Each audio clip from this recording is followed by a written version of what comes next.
Welcome to Fandom and Wellness, a podcast about the complex relationship between fandom and mental health. Disclaimer, we are not psychiatrists or psychologists. We are just fangirls with a vested interest in mental health. I'm Danielle, and I'm joined by two amazing guests today, Erin Lefler and Angélique Roché. We're discussing cyberbullying. Hi. Hello. So whenever we have guests on, we like to say our pronouns. I go by she, her, hers. What do you guys go by? She, her, hers. I'm the same. I go by she, her, hers. Can you both let our listeners know a bit about yourselves and your careers? Whoever wants to go first. You want to go first, Angélique? Oh, you're so polite. No, Erin, you go first. Oh, no.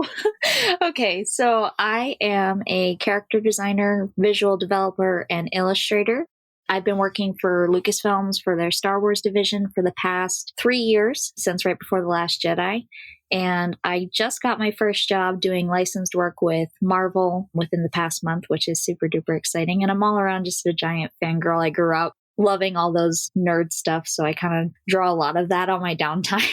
So, there's a lot of that in there, which kind of like dictates a lot what goes on in my life. Awesome. I'm just an Erin fangirl. That's my job. That's what I'm here for. That's why God put me here. In my off time, I am a professional writer, communications consultant. I have a law degree, but I do not practice law. But mostly I do a lot of hosting and production. And that's both visual production and audio production.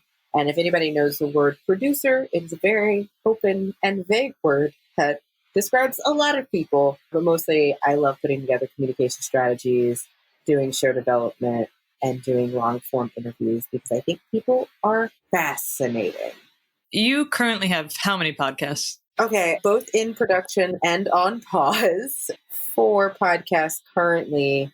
Some podcasts that we've done like mini shows like the Marvel After Show, a couple of experiments we've done in the past. I actually started, my first podcast I ever did was the Black Girl Nerds podcast back in 2013.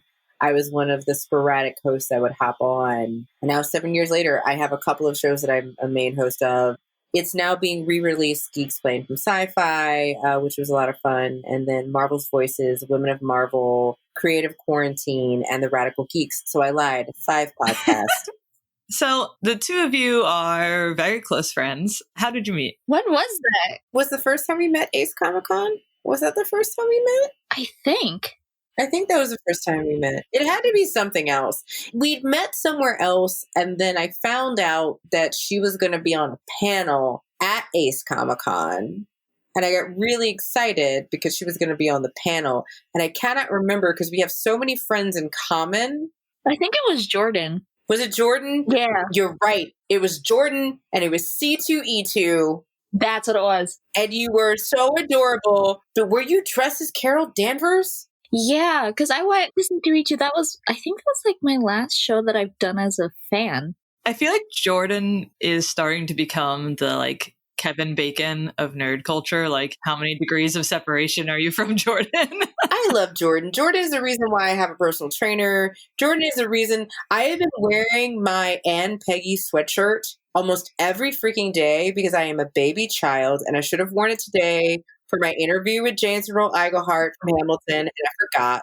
But it was funny because I had told Jordan I was going because I didn't know I had never been to C2E2 before. And she's like, oh yeah, just come over here. And when I came over, she's like, have you met Angélique? And I'm like, I've watched her on Sci-Fi and on Marvel, but I have never met her. And then you gave me my Stan Lee pin. And then she saw me when I was walking through. I don't know how she spotted me and nearly tackled me into a hug. And that means like the world to me. And I just have not stopped bothering her since. It is mutual. I love it. Okay, so before we get into cyberbullying and all that, we're just going to chat a little bit. Angélique, you host a lot of podcasts, as I said, and you interview some major celebrities and creatives, like on Creative Quarantine. You just had Anthony Rapp on, and you have a million jobs, as you've described. Do you find it difficult to do so many things? Do you find it thrilling? Is organizing so much content just totally overwhelming? It depends on the day. And I think I've kind of embraced it. I used to work in political campaigns and I used to work on Capitol Hill, which I think prepared me a lot for like stuff being just kind of thrown at you and like these impossible tasks that keep getting like put to you every single day. And for good or for bad, that makes you make very quick decisions. Like Creative Quarantine, the idea started literally a week and 2 days before it launched. That's how everything is now.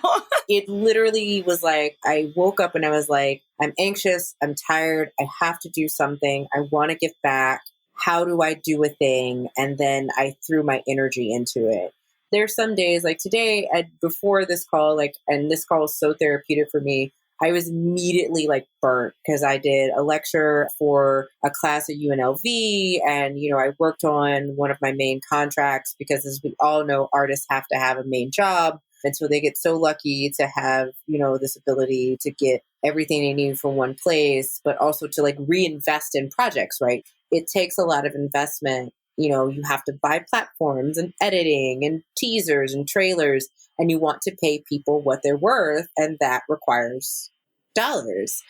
But I think at the end of the day, I had a really good conversation with a friend right before I dropped out of my last 9 to 5. And I was like, I am a creative. I am a creative that also has a strategic mind that loves doing puzzles and analytics, but I love doing it in a way where I'm manipulating in a good way, because I think manipulation gets a bad rap because of how it's used now. But like manipulating a conversation to give someone a good story or just showing someone that their story is so important and so interesting, and it can be in a way that it could touch someone else in that moment, it's worth it, right? It's worth doing your own graphics or starting your own social digital channels or like recording an intro at 10 o'clock at night when you really just don't want to. It's really worth it and really great. But yes, it can be slightly overwhelming sometimes. I won't lie. Erin, so your artwork has had like, I feel like a lot of people have a very emotional reaction to a lot of it. Like I've seen a lot of people share it, especially like you just did a series of like fathers and kids and then like mothers and kids in the Star Wars universe. What has that been like for you to see people have such a reaction? Honestly, I wasn't expecting it because that's something I've always strived for in my work. The one thing I love doing is being able to share that emotion and that feeling and be able to translate that into something that you can physically see. And so when I would start posting it, it was just kind of like, oh, this is just for me because this is what I was feeling at the time, or this is what I liked at the time, and this is what I felt when I saw it. So when other people are starting to have similar reactions or they're reacting even stronger than when I'm making it, I was just kind of like, whoa, what's going on here? I'm not sure what's happening. It's a mixture of shock and excitement because the reactions to my work is part of what makes it so much fun for me, is getting to connect with people on such an emotional level because I am a giant extrovert. I love people. I love getting to connect with people. So having that emotional connection with them through something I do just like means the absolute world to me. Is there any favorite interactions that you've had with anyone that you can remember? It could be a celebrity or it can be a fan of you. I'm going to say this one because I know it's going to make Angélique freak out. I went and I actually ended up having the chance to meet John Boyega right after I started working for Lucasfilms. And I brought my phone because I had the picture of him standing in front of my artwork at the red carpet premiere. And I was like, I'm going to get up the nerve. I'm going to show it to him because maybe he'll remember it. And just the moment he looked down at the phone, looked back up at me and went, I remember that. Oh my goodness. I remember standing in front of that. You. I'm like, yeah. Like, that was me. Thank you.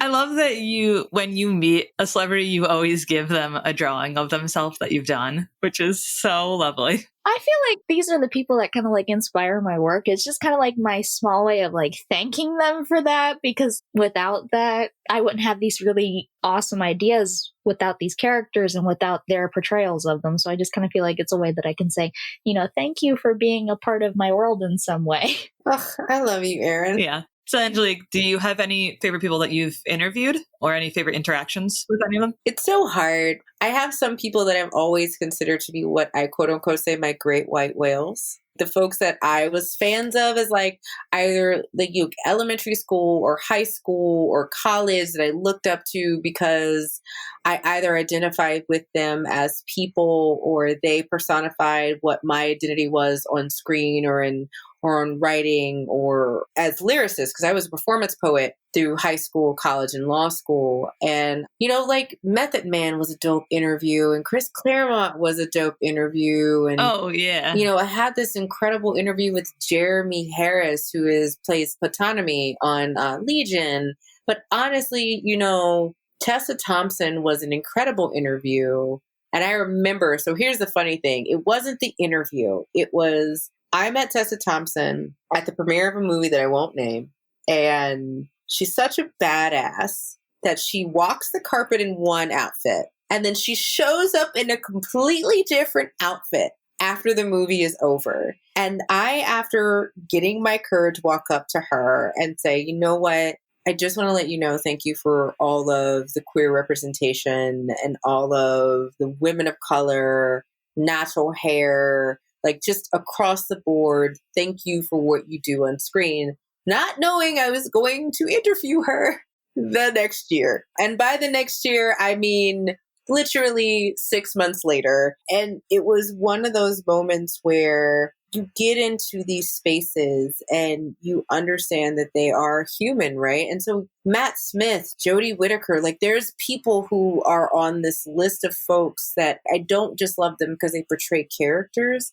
I really, truly love them because their stories are so relatable. They love the fans so much.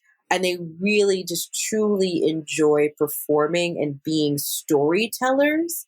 And those are the interviews that I love having. Like, talking to Chris Claremont about how he studied political science during the 70s. And I'm not even going to talk about what his thesis was and how he thought Vietnam was going to end up different if JFK had never gotten shot. It was just a lot. But, those conversations, they're the best part of it, right? Because you're talking to living history.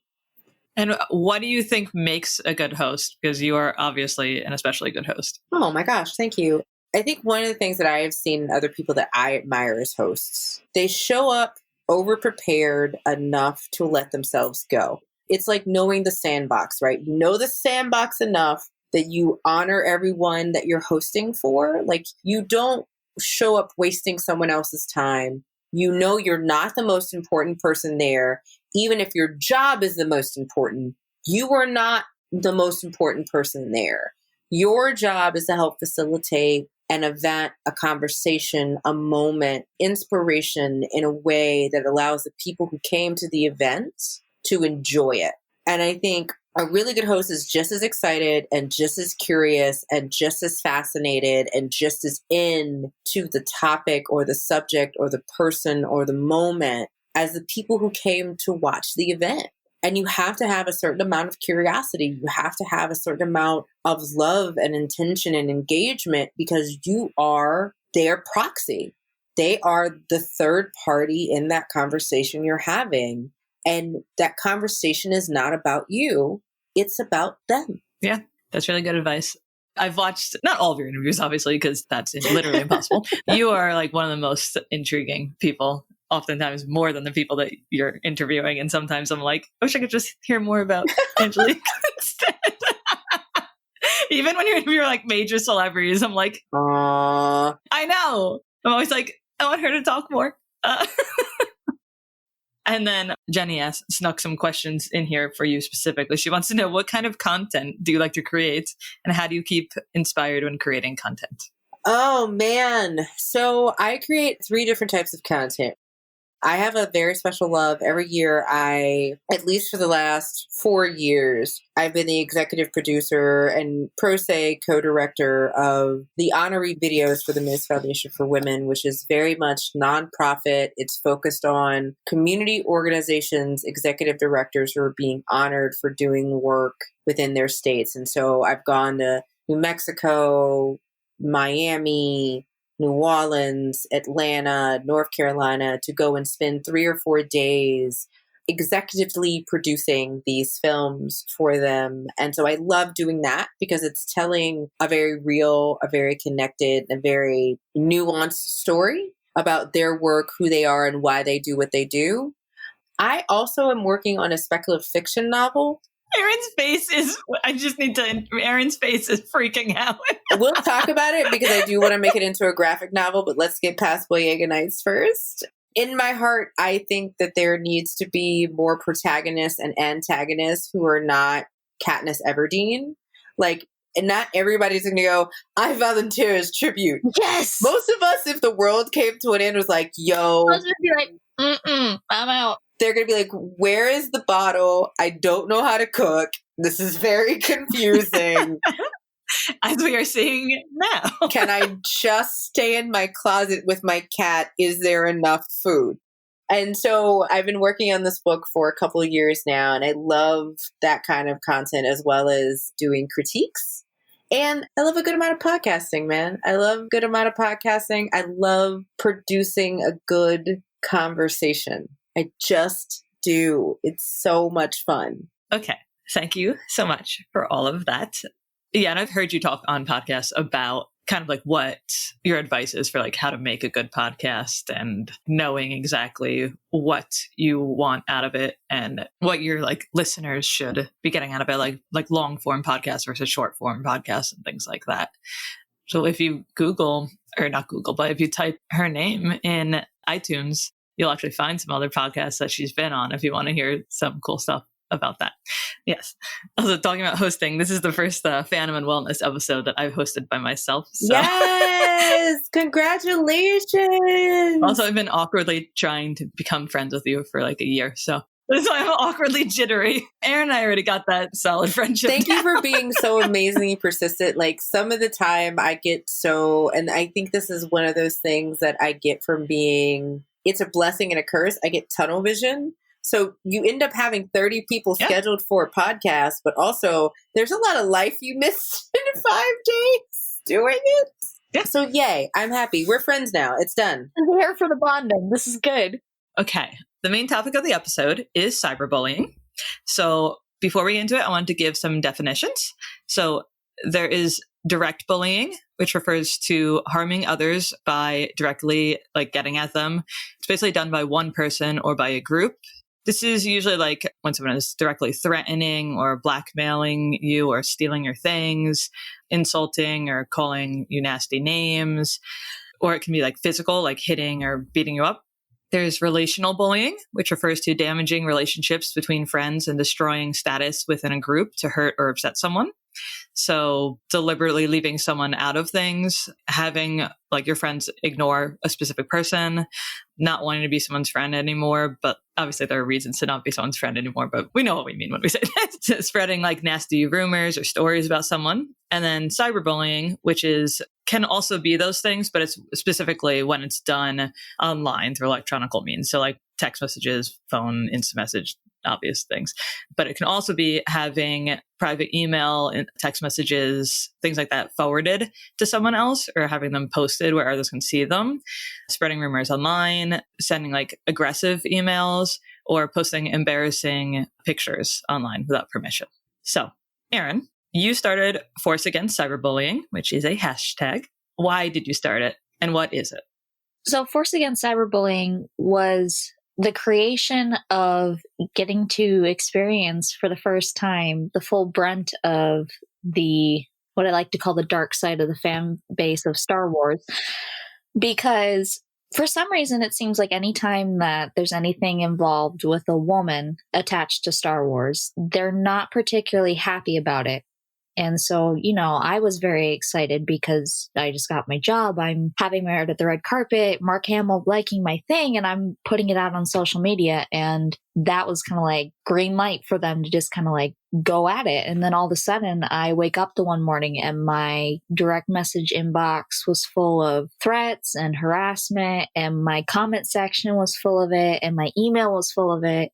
And there was like no place I could turn on my phone, on my email that had nothing on it. I had it everywhere. And then I started hearing similar experiences from a couple of my coworkers and a couple other artists I had made friends with. And I'm like, that doesn't seem right to me. And my parents raised me growing up as somebody who, when I hear something's wrong or I see something's wrong, I'm going to stand up against it. I'm going to fight back, because there's no way you can just sit back and let a bad action happen. So I decided the one day, I'm like, well, am I going to just let it eat me alive? Because that's what it was doing at that point. It was internally damaging me. I was having a hard time sleeping. I wasn't eating what I was supposed to. I was just kind of like going into full-on depression. I'm like, this isn't me, first of all, because I can't sit back and let myself get hurt by this, and I can't let it happen. And it's also not fair to anyone else who's going through it. So I decided, I'm like, you can either do it this way, or you can take it, put a positive spin on it, and make something good from it. So I said, I'm going to try to put that positive spin on it and come up with something. So I decided to make an anti-cyberbullying campaign purely for the reason of, because a lot of the times, any person that I have talked to that has gone through it has always said that they felt completely and utterly alone, because it's such a weird topic that not really many people want to discuss. It's something that's uncomfortable and it's awkward because it's not something that should be happening. So why would you want to talk about that anyways? So the main goal of it was that way, it was like kind of like reaching out that hand saying, you're not alone. There are people here who want to help you and who went through the same thing and that understand the pain that you're feeling right now. And it's okay to feel that way. And we're going to figure out a way to fix this. So it was mainly that way to like kind of make like a helping hand for people who were going through it at the time, which honestly has worked better than I expected, because I've had a lot of people now where they're using the hashtag and they're telling their story about it.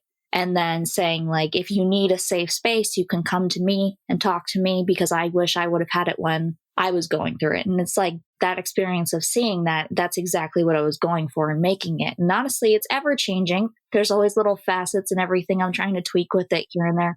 But the overall idea of it was that way, that we have a safe space and we can show other people that we're here for one another, even when it may not seem that there's people here for us. I love that. There's that phrase, bullied victims suffer in silence. So I feel like you're actively fighting against that. And I commend you for it. Thank you. I've wanted to have Angélique on a number of episodes, but when I asked you who you wanted on this episode with you instantly said her name. So I was like, well, that settles that. So other than because she's a complete badass, why was she your immediate thought? Well, the reason I had said her right off the bat was knowing her personality. She is also one that she doesn't stand by and just let people just run rampant and say what they want. If she sees something's wrong, she's going to speak up about it. And I know she has as strong feelings as I do about it. So honestly, if I could pick someone that has like that same feeling that I do and feels just as strongly and uses their voice to try to like make that change and speak out against it, I'd want that person to be a part of it with me. That's great. Angélique, do you run into trolls and cyberbullying on your different platforms or like in reviews on podcasts or even like in person or anything? Yeah, it's interesting. So I will honestly say that I was a victim of bullying as a kid, like direct bullying. And when I say direct bullying, I mean locker getting broken into, fights with multiple people, the entire class calling me one singular nickname, to a point where my parents took me out of the school, bullying in the principal's office, getting hit with trash cans. Like, kids are rough, right? And so that instilled in me this kind of idea as I got older, because I realized one day when I got older, one of my biggest bullies reached out to me on Facebook and wanted to be friends. And I was like, oh, really? And I was like, oh, you really have no clue the impact that you had on someone else, lashing out with an anger or an angst or a misconception that the entire world belonged to you at the time. And what I realized at that point was so many people across the board have these things that happen to them that change their entire trajectories of life, change who they are, change how they feel, change how they function, change how they sleep, change their health, because people are bulls in china shops. They don't necessarily know what their actions are doing. And even worse, some of them know exactly what their actions are and exactly what they're doing, and they're intentionally doing it on purpose. And so you're right. I don't stand by. Like, this is not something that I personally think is something that should happen, because it is unnecessary. It is detrimental, but also, like, yo, man, go take a chill pill. Star Wars is Star Wars. It's a fictional place far, far away where there's space pimps. Like, chill out.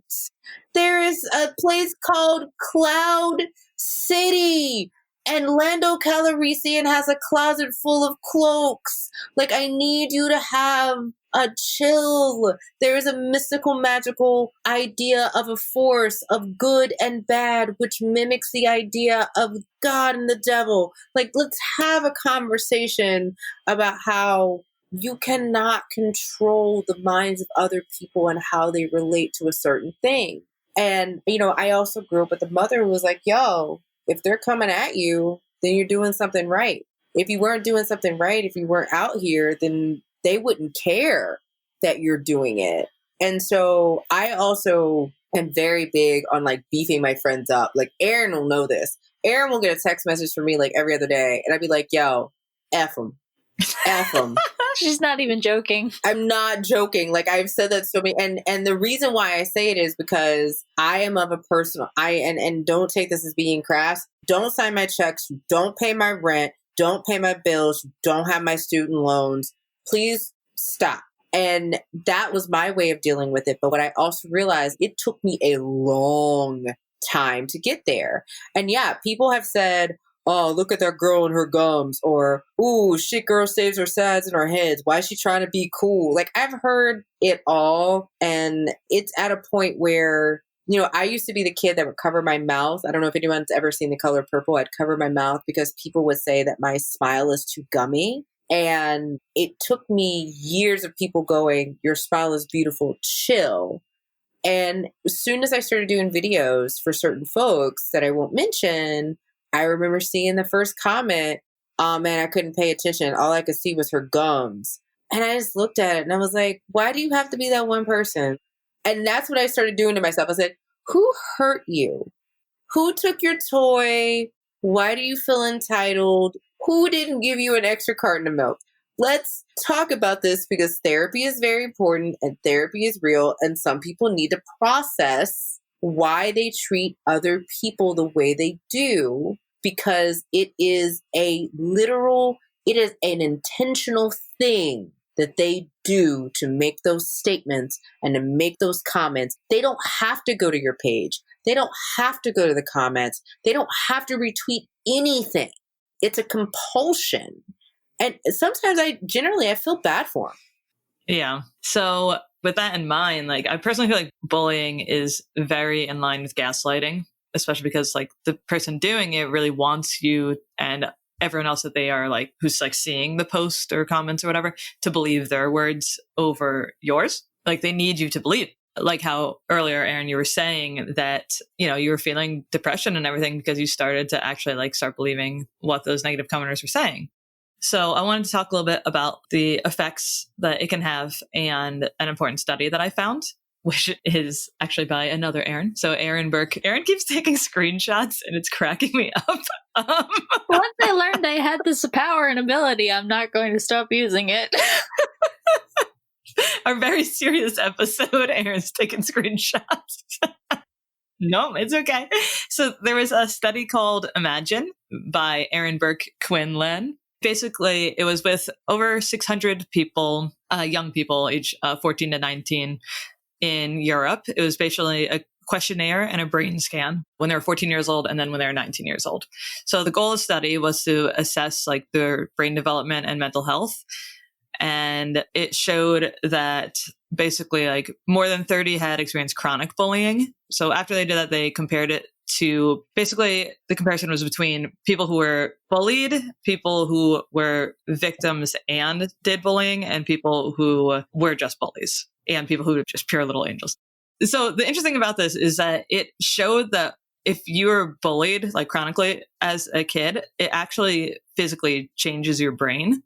Bullying may decrease the volume of parts of the brain called the, this word's caudate, C-A-U-D-A-T-E, caudate. The caudate is basically, it plays a role in how the brain learns and processes memories. This part of the brain uses information from past experiences to influence future actions and decisions. And the putamen regulates movements and affects learning.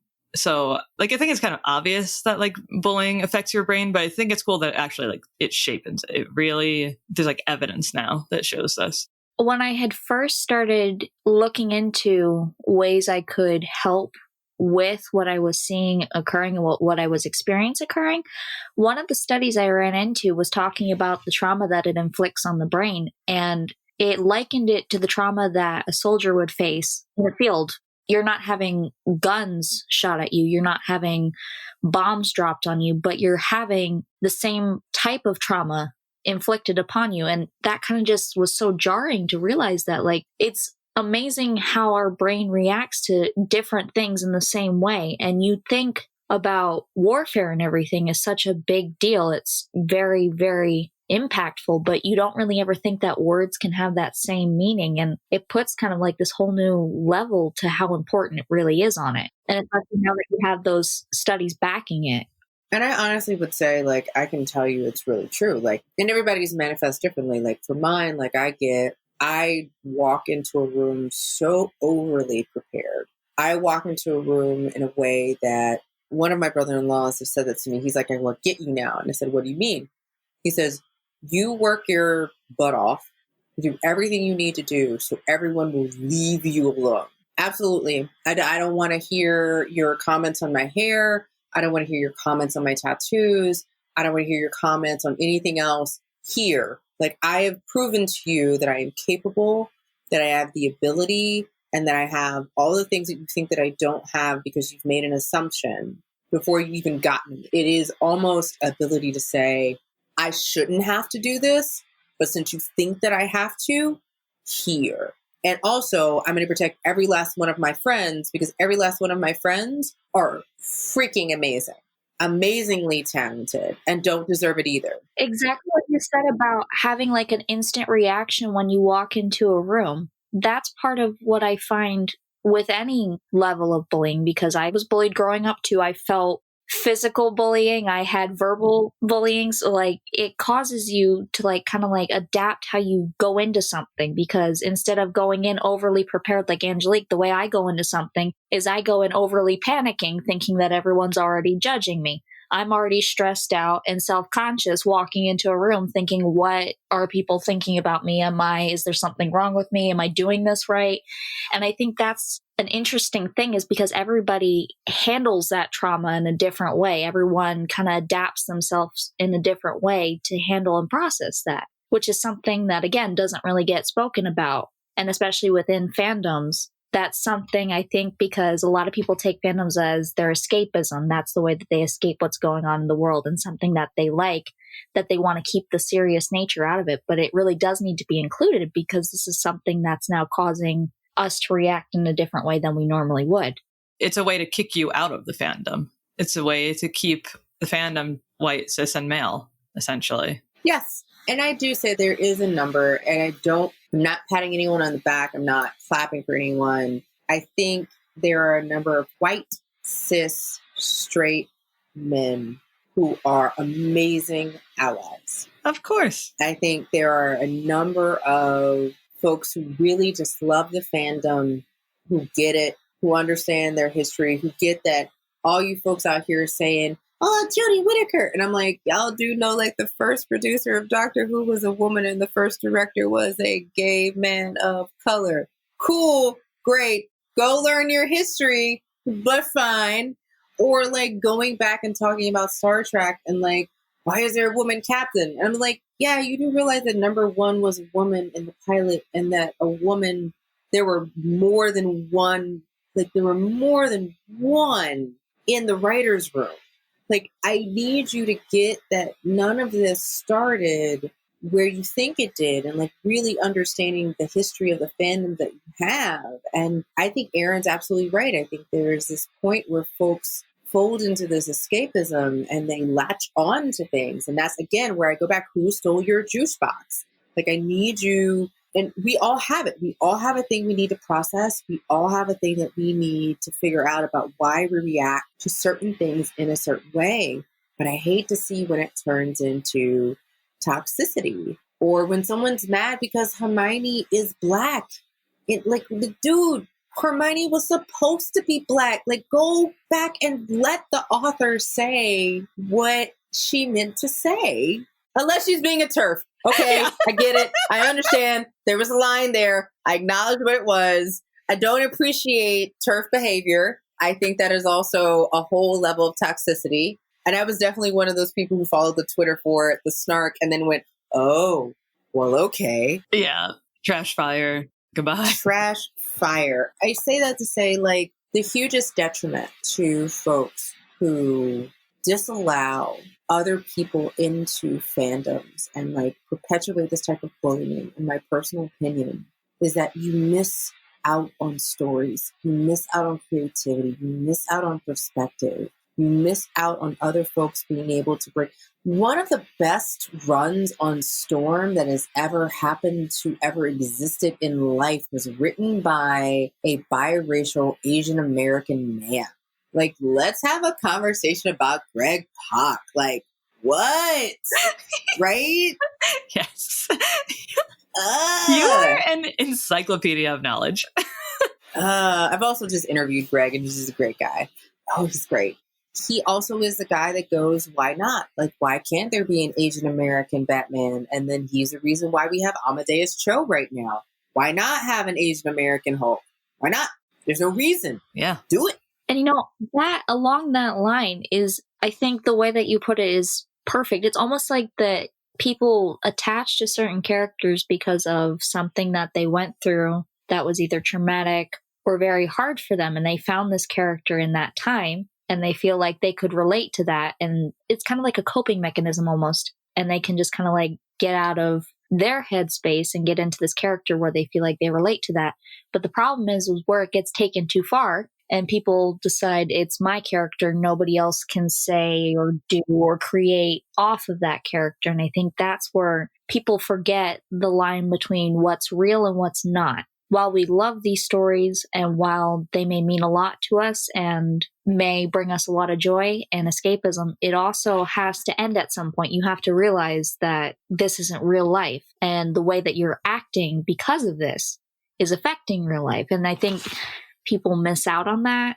And especially behind a screen, they're given false courage. So if they see something about a character or about a franchise that they don't like, well, then it's easy just for them to go at it.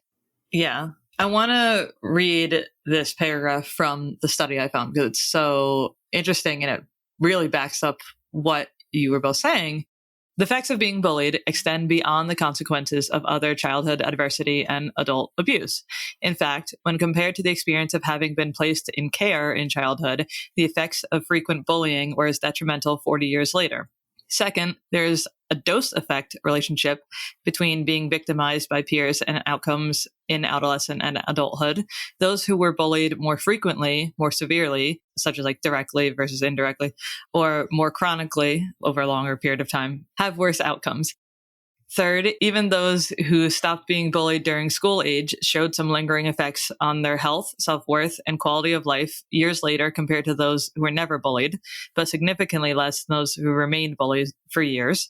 Fourth, where victims and bully victims, so people who are bullied and who are also victims, have been considered separately in that study, bully victims seem to show the poorest outcomes concerning mental health, economic adaptation, social relationships, and early parenthood. Lastly, studies that distinguish between bullies and bully victims found few adverse effects of being a pure bully on adult outcomes. This is consistent with a view that bullies are highly sophisticated social manipulators who are callous and show little empathy. This study kind of blows my mind because I guess I kind of always had the false assumption that bullies are people who were bullied. And this study shows that they're not all, that there are genuine bullies who were not bullied. And that terrifies me. I try so hard. I look for the good in everyone. But there are some times that you just can't push past it. There are some times where it's ultimately, it begins with that person. You can't find an excuse all the time for the reason that somebody's acting a certain way. And I think a lot of people forget that because we're all responsible for how we act towards one another. I mean, there may be some factors that ultimately weigh in to why a person's reacting that way, but we're responsible for how we're reacting. So A lot of times I think people try to because I heard it all the time growing up. I'm pretty sure most of us who were bullied growing up have heard it that, oh, the person who bullied you must have been bullied by somebody else. And it's like, that's not always the case though, because they can come from the best background, the best home life, the best situation socially, and still be this way. And usually that's actually when they are just a straight up bully. When I went to therapy, large majority of it was dealing with being bullied because I was going through very extreme gaslighting for several years. That was mainly online, actually. And one of the big problems was that I felt so bad because I was like, if this person is attacking me so badly, then they must be in pain. I never wanted to attack them back or be a bully back to them. I just kind of took it all and I just wouldn't respond. I would just take it all in because I just had endless empathy and was like, well, maybe one day they'll get help. Maybe one day they'll get help. But it just reached a point where it was just over the course of years, it was hundreds and hundreds of just comments and just things said to other friends of ours that were just so horrible. That it's just at some point you have to realize that okay, even if that person was bullied, that doesn't make it okay for them to be bullying you. They need to do the work of going to therapy as well. And I think that's something that, especially lately within the past year with being on social media, that's been the point I've been trying to get across when situations do occur, is that we're responsible for our own actions, and how we say and treat other people is no one's fault but our own. We can only control what we do, because a lot of people do try to shuck the blame to somebody else, and that's not okay. We have to take responsibility for what we're doing. So we're going to make a mistake. We're humans. That's in our nature. We're going to do something stupid every now and then, but we have to take that responsibility for it instead of trying to say oh, this is why I did it, or it's this person's fault that I did it. That's not okay. That's unacceptable. Yeah, definitely. Well, and I think it's interesting because it can be someone's fault that you feel a certain way, but once you acknowledge that that thing is not the way to behave, then it is your responsibility to change the way you behave.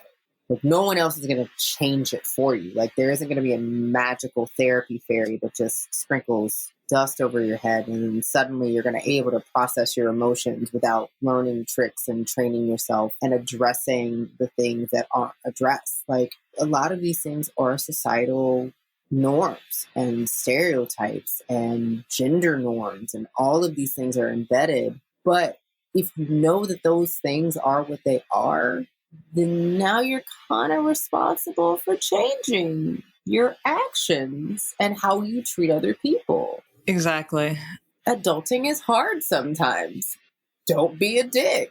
I don't even remember if it was my therapist or several of my friends, but basically they're you can't control other people. So basically all the horrible things I was feeling because that person was doing them, there's nothing in me that was ever going to get them to stop, and they still do them. What I can do is I control how much I'm seeing them, or limit my interactions with people who interact with them, which is basically what I had to do. When I moved to Texas, I blocked anyone who interacts with them on social media. I had them blocked for a long time, but I would still somehow it would get through to me. If it makes you feel any better, I remember my therapist, because there was a point, and this is a very personal story. I had an ex who clearly is not, as many times don't call, leave me alone, don't call. Blocked him on everything, finds me through my Facebook fan page, sends a horrible message to me, and to the point where I couldn't breathe. I was having an anxiety attack. This was so visceral. And of course I blocked them, and I go into my therapist session next week, and she goes, "You don't owe those people anything. No. Block them. You don't owe anyone anything. Block them, don't answer them, cut them off your messages. You don't have to respond." And I was like, oh. And she's like, yeah, I know. It was a simple thing. You already knew it, but I am giving you permission because you seem to need it.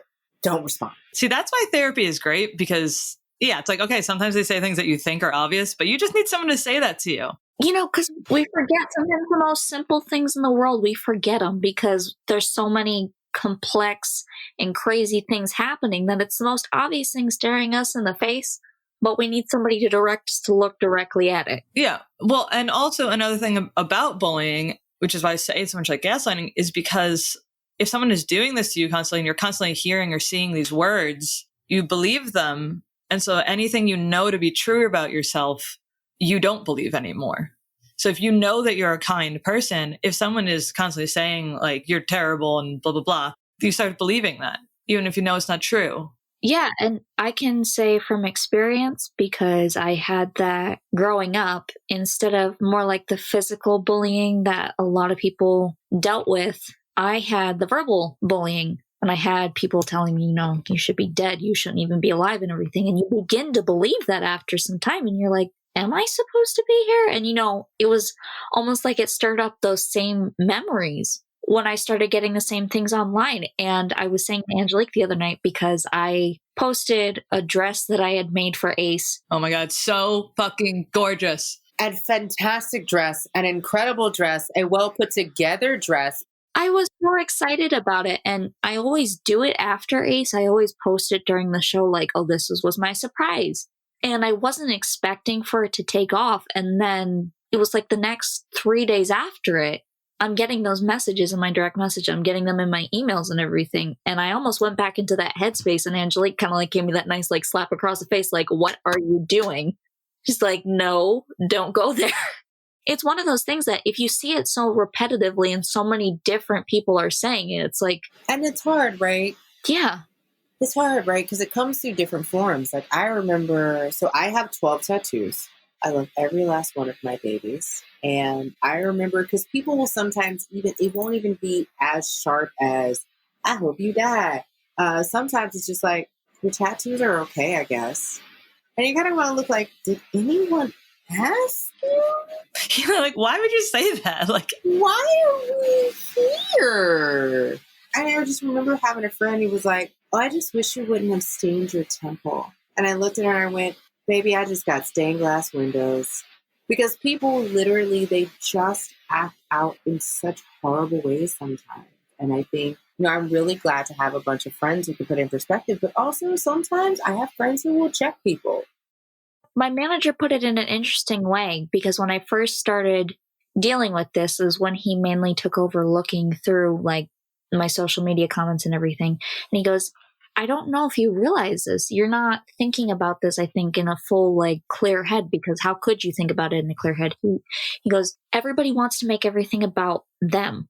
It's the way that society makes it, everybody wants it to be about them. And if they see you're getting the attention, you're getting, something good, well, they shouldn't get that. I should be getting that. And they want to take it away. And it's hard for me because my personality is very much a people pleaser. That's not always a good thing, but it's very much, I like making people happy. So for me, figuring out like there's a fine line between making people happy and setting boundaries where saying, you can say something up to a certain point, and when it crosses that line, that's not okay with me, because people will comment like ridiculous things. And then I can just, there's a wonderful feature on Instagram, at least, that you can delete comments. And then somebody will come back and they're like, why did you delete my comment? It's my post. This is my page. I can do that. But first of all, Erin, and this goes back to the whole thing about having so much intent and so much energy being put out into the universe to being toxic. Like, that person did not have to go to your page. They didn't have to like your thing. And then they went and they checked on it. That's always what blows my mind about it. Because I'm like, what do you do with your day? What do you waste your energy on? Because there's so many better things. There are so many things that need fixing. There's so many things that need help. But you're choosing to waste your time on going to see if I responded to your toxicity, to your negativity. And it's like, grow up, move on, do something better with your time. Because that's just a waste. It's wild. So one of the biggest ways that I've experienced cyberbullying is through my company, Little Petal, because I try to like raise money for like so many different nonprofits or just post about so many social justice things, probably as much, if not more than I post about my dresses. So it was like most recently, like when we were talking about J.K. Rowling, actually, I posted about how fucked up that tweet was. and like just in general make posts about trans women or women and things like that. So I started recently having transphobic people come on my page and leave fake bad reviews and report my page to try to get my page taken down as a hate page against women. It's so wild to think about, like, people having that much time. Like, they were like sharing it in like proud TERF groups, TERF posting, I think several of the groups are called online, the actual groups. It was just like a bunch of people like posting negative reviews on my page that had nothing to do with my company. And my customers and followers like reacted amazingly, and they were reporting the negative reviews so they would get taken down. I think 2 of them are still up for some dumb reason, but whatever. It's so overwhelming when something like that happens. You're just trying to do something that either makes you happy or that you're proud of, or that you're just trying to make other people's lives easier. The J.K. Rowling post got shared in a TERF posting group, and then my post on International Women's Day giving half off to trans women also got shared in that same group, and that's when they started negatively commenting on my page. And I think it's interesting because that shouldn't be the risk of someone standing up for what they believe is right. Well, so basically, like, it taught me a couple things. I mean, this happened a couple years ago when I raised money for Planned Parenthood as well, because people are so like anti-abortion. Geek and Sundry had an interview with me, and they were amazing on the comments. I will say that. Anyone who trolled on the comments, they were hilariously like condemning them. But no one came on my page and left like a negative review or reported my page or something like that. So with this, I'm like, okay, so what it's showing me is that people want so badly to get spaces that I guess like marginalized people feel safe in taken down, so they have less spaces to be able to interact on. Because it's like attacking companies that are speaking up about things like this, which not a lot of companies do. Celebrities will do, because celebrities have fans. And like, even if they lose a fan, they're going to gain a fan. It doesn't matter. But a lot of companies don't speak up in the same way because of shit like this. That's what I realized. That it's like, okay, this is clearly them just trying to get another space taken away. And so it's like extremely frustrating for me. It's weird because it's like, I felt deeply depressed, even though it's like, okay, they're cyberbullying me by calling me like someone who hates women. I felt like weird feeling bad about it because I'm not trans. So I don't want to like take up that type of space by feeling bad about it. But at the same time, it's just like so fucking overwhelming when every time you look online, it's a new notification from someone who's just spending their whole day attacking you and then going on your different customers' pages and like commenting on their photos and stuff. And, you know, I think that's something that people also forget. It's okay to feel bad for other people when they're going through it.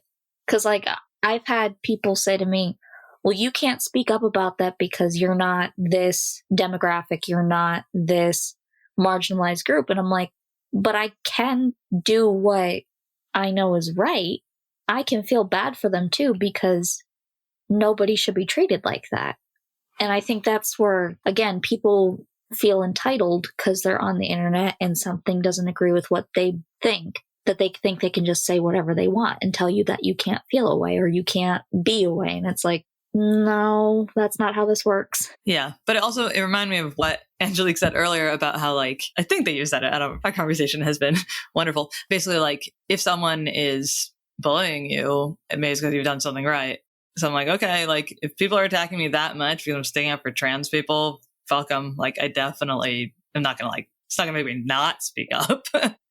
My dad, when I was growing up, would always tell me that because I would come home from like just a ruthless day because, like you said earlier, kids are terrible. And I would be like on the verge of tears. I'm like, I don't want to go back. I don't want to deal with them. And he goes, well, think about it this way. You're getting good grades. You're excelling. You're doing what you're supposed to. Obviously, you must be doing something right if they want to pick at it. And that always stuck with me because I'm like, people make problems when they see somebody trying to make change, when they see somebody trying to do something better. When they want what you want. And because people don't always want change. People don't always want people to be better than them. And that always, ever since he said that to me, it just like stuck out clearly in my mind. I'm like, you know, that's a really good point. And that was part of what, with the whole anti-cyberbullying campaign, and even just like going on, I've done several different podcasts now talking about it. That's always been like my number one thing that I think of, is that when we talk about it, we must be doing something right if there's so much people pushing back against it. Yeah, absolutely. Also, something that is so hard to realize while you're going through that is recognizing all the positivity that you're also getting. Because I'm sure for every one of those negative comments you were getting, you're probably getting like 10 positive comments. That post on Twitter itself has over like 300 comments. And out of the 300, 50 of them had to be really bad. And then the direct messages that I got, there had to be, I can't even keep count of how many direct messages because that's where most of it was taking place. But between Angélique and then another one of my friends, they both kind of like gave me like that slap upside the head because they're like, hello, 300 something comments and there's only 50 bad ones. I've always said about my personality is I look glass half full. There's always a positive to every situation, even if it seems hard to see it, even if it's the very smallest amount, there's always a positive to everything. And in those moments, you tend to forget that there is that positive, even though it may be the overwhelming amount. Every time it seems like the negative is what's overpowering. It's too much to handle and everything. But then if you think about it in the right mindset, it's easy to realize like, hey, there's more with me than against me. There's more people that are being kind to me than mean to me. So just being able to like balance that, having balance and realizing like, yeah, I'm going to get bad, but I'm also getting a lot of good. And there's nothing taking away from the good.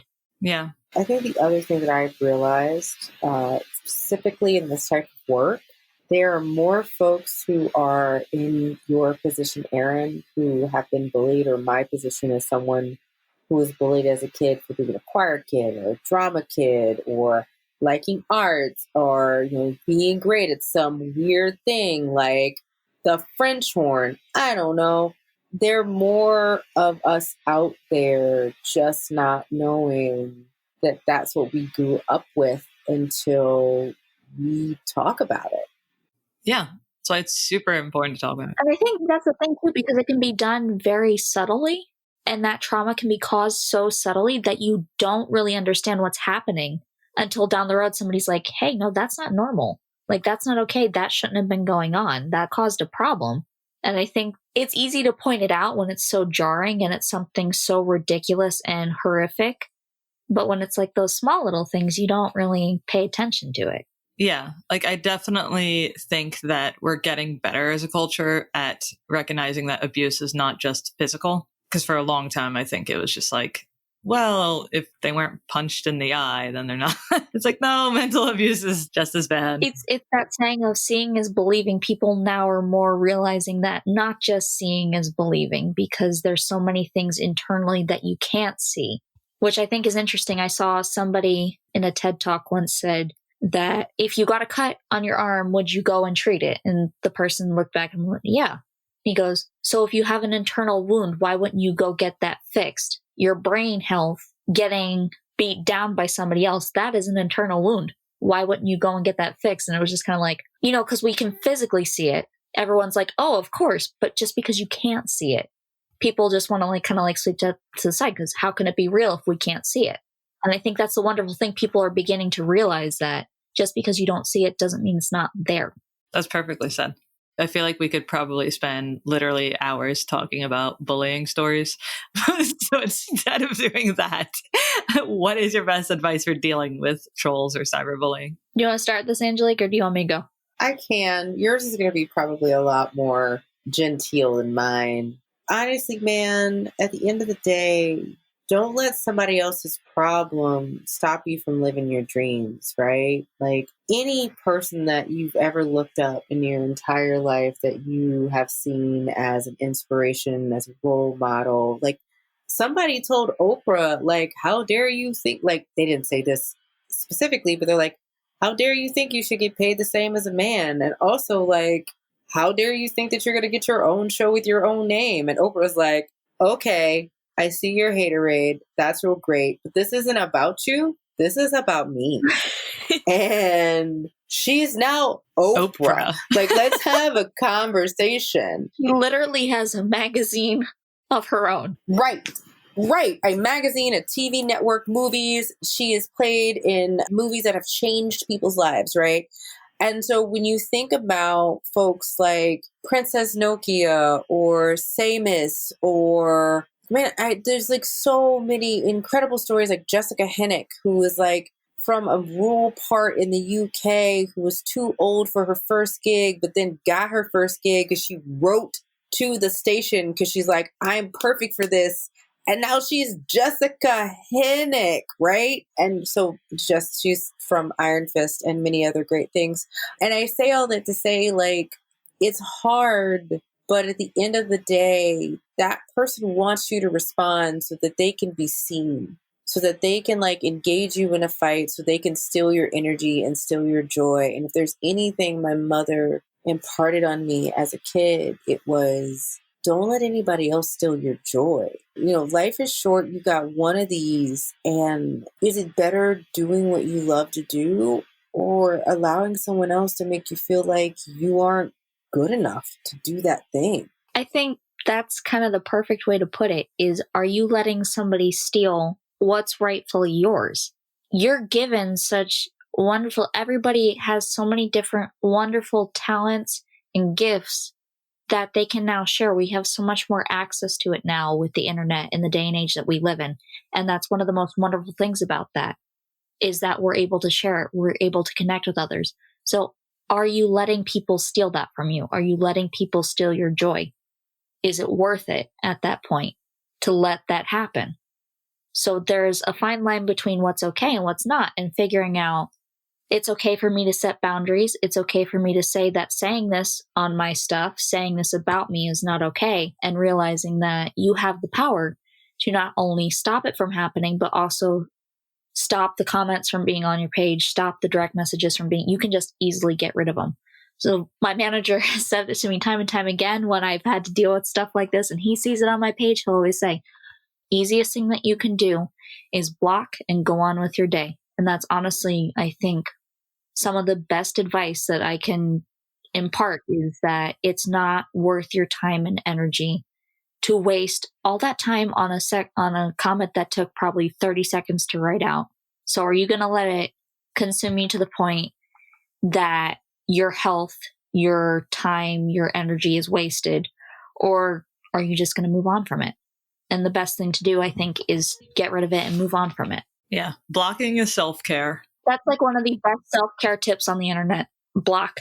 I definitely used to think it was like my moral obligation. I don't try to like get trolls or negative commenters to like be kinder to other people. No, especially now that I'm seeing a study that says some bullies are just straight up bullies and they weren't ever victimized. That really throws out my people are inherently good theory. I think that's the other thing too that I would say is right with what you're saying. You're not responsible for how others are going to react. You're not responsible for helping them figure out that they're not doing what they're supposed to. That's their journey. They need to figure that out and they need to fix that themselves. You're responsible for what you do and for how you react back to it. Quicker you can figure out how to handle it properly without having mental or physical damage to yourself, because that can happen, the better off you'll be health-wise and the better off you'll be mentally, because if you let it affect you, if you try and it's going to consume you trying to fix other people, and it's just not possible. So the quicker that you can just let it go and realize that's their thing, they need to figure out how to deal with it, the better off you'll be. 100%. My brain has definitely become a lot clearer since realizing that. And as I wasn't able to realize that until I moved out here because I just too fogged up. Blocking. Block everyone who's mean to you. You don't need to waste your time on anyone who's mean to you. You don't owe them anything. That's something that Angélique so gracefully put it to me the other night, that I owe them nothing. They're not giving me anything. I owe them nothing. And I'm like, well, that might be the new way to go about it at this point. Yeah. Something I realized is that it's like, okay, so with trolls, it's like you're expending a bunch of energy on someone who you do not know at all, who you're just hoping will miraculously become a better person, which is like a pretty... It's a long shot. Yeah. I don't know what word to use there. Yeah, it's a long shot. So it's like, block them, just block them because they just want to interact with you. And then my feelings have shifted so much that it's like, I used to feel like I owe everyone everything. And even if people who I've known for my whole life, or if have been mean to me, I'd still like be friends with them and still like try. Over the past like 2 years since I've lived here, I've been like, no, if someone is like mean to you, don't talk to them. They're stealing your joy. I always like, that's my inner little thing that reminds me, because I'll look back on past relationships and I'm like, why did I let myself be around this person if they were just kind of like, using me or making me feel bad about myself? You're worth more than that. You need to have a higher opinion of yourself.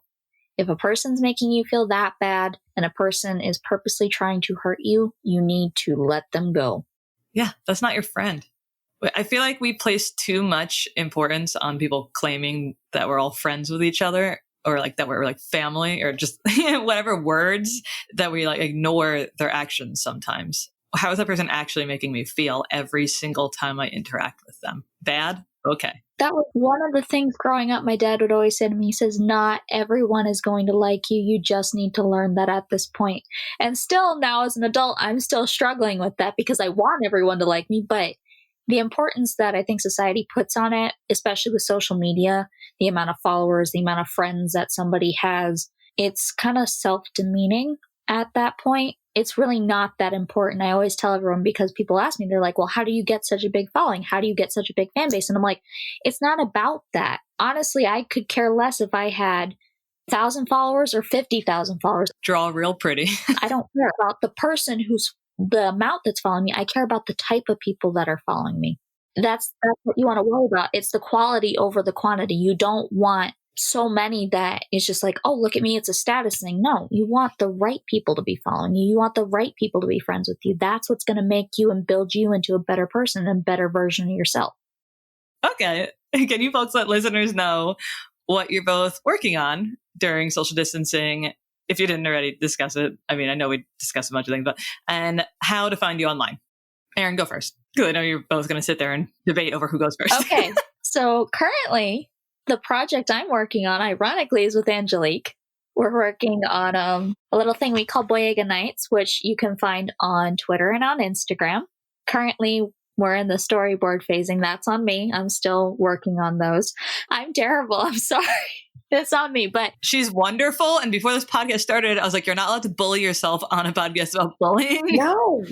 Like, also at the end of the day, there's going to be a point where I have to write more scripts and this is going to turn right back on me. It's fine. Okay, that's fair. So we have a basic outline of some scripts, and then I've got a couple storyboards already done up, and it's really exciting because it's something that we both kind of like went nuts over when we started talking about it.